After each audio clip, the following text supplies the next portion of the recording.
do this to be happier. I want to teach you how making this one simple change can make a big difference to your happiness levels. If you can make this one shift in your thinking, you will set yourself up to be more satisfied and less agitated in life. And doesn't that sound good? More satisfaction and less agitation?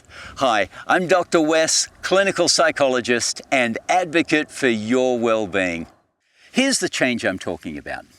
Train yourself to notice when you're in a good place emotionally. And why do I say train yourself? Because there's something strange about human nature. We're better at noticing when we're in a bad place emotionally. We're so good at noticing our agitated mental states. Phrases like, I'm frustrated, I'm angry, I'm stressed, I'm anxious, I'm depressed, I'm lonely can be very familiar phrases in our thought life. That's because we're good at noticing these stressed emotional states.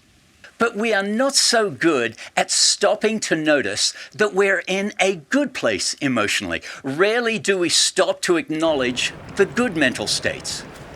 When was the last time you said to yourself, life is good right now? Or, I'm satisfied right now?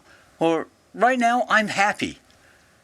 So what ends up happening is that our brain becomes really familiar with emotionally infused phrases that drain us, like I'm frustrated, I'm angry, I'm stressed. These thoughts drain our optimism and mental strength. Let me explain further with a demonstration. Let's say the liquid in this jug represents our personal fuel supply.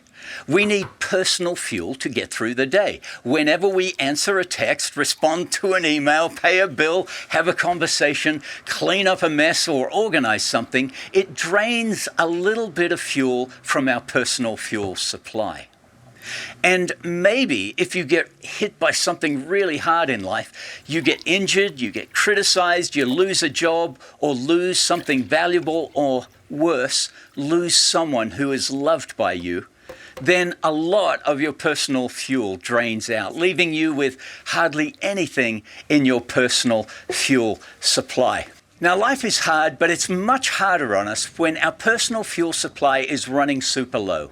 And when we say to ourselves in a stressful time, I'm frustrated, I'm angry, I'm disappointed, I'm scared, I'm anxious, this thinking will completely drain us. I'm not saying that we shouldn't stop taking notice of when we're sad, mad, and disappointed. What I am recommending for the benefit of your mental health is to notice when you are doing well, saying to yourself, life is good right now, or I'm happy right now, or in this moment, I'm satisfied. Yet for some reason, we don't draw attention to these good emotional states as much as the troubling ones. It seems to be more natural to think I'm bored, I'm frustrated, than it is to think I'm satisfied, I'm happy. Why is this? I think it comes down to our expectation of life. Here's my theory. We subconsciously think that life should go well all of the time. So when life takes a turn for the worse, we're quick to become frustrated or annoyed because we've set that foundational belief that things should go well the majority of the time. But if we can shift our basic premise from life should go well all of the time to this basic premise, I live in a broken world that still has some beautiful moments.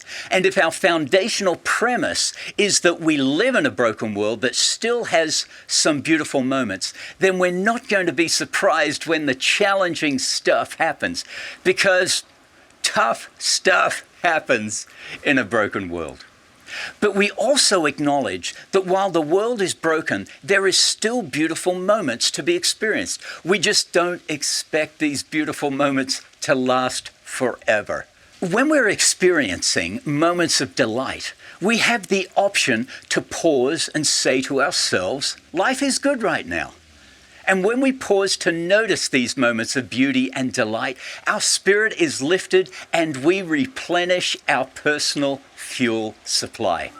There will always be opportunities to notice when we are angry, frustrated, sad, or anxious, but there will also be opportunities to honestly say, life is good right now.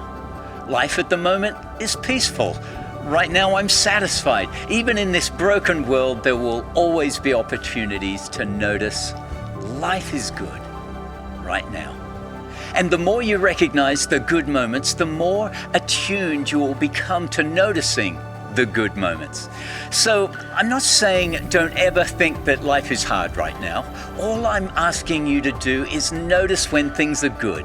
It will make traveling through this broken world a whole lot better. Noticing the delightful moments will make you happier. As the Bible says, whatever is true, whatever is noble, whatever is right, whatever is pure, whatever is lovely, whatever is admirable, if anything is excellent or praiseworthy, think about such things. It's good for our mental health. So what are your thoughts about this? Let me know in the comments below. Thanks for watching. If you enjoy making life better with Dr. Wes, then you can help me make more content. How? Tap the subscribe button right now. Thanks. This could be good for you. I'm Dr. Wes, and here's to making life better.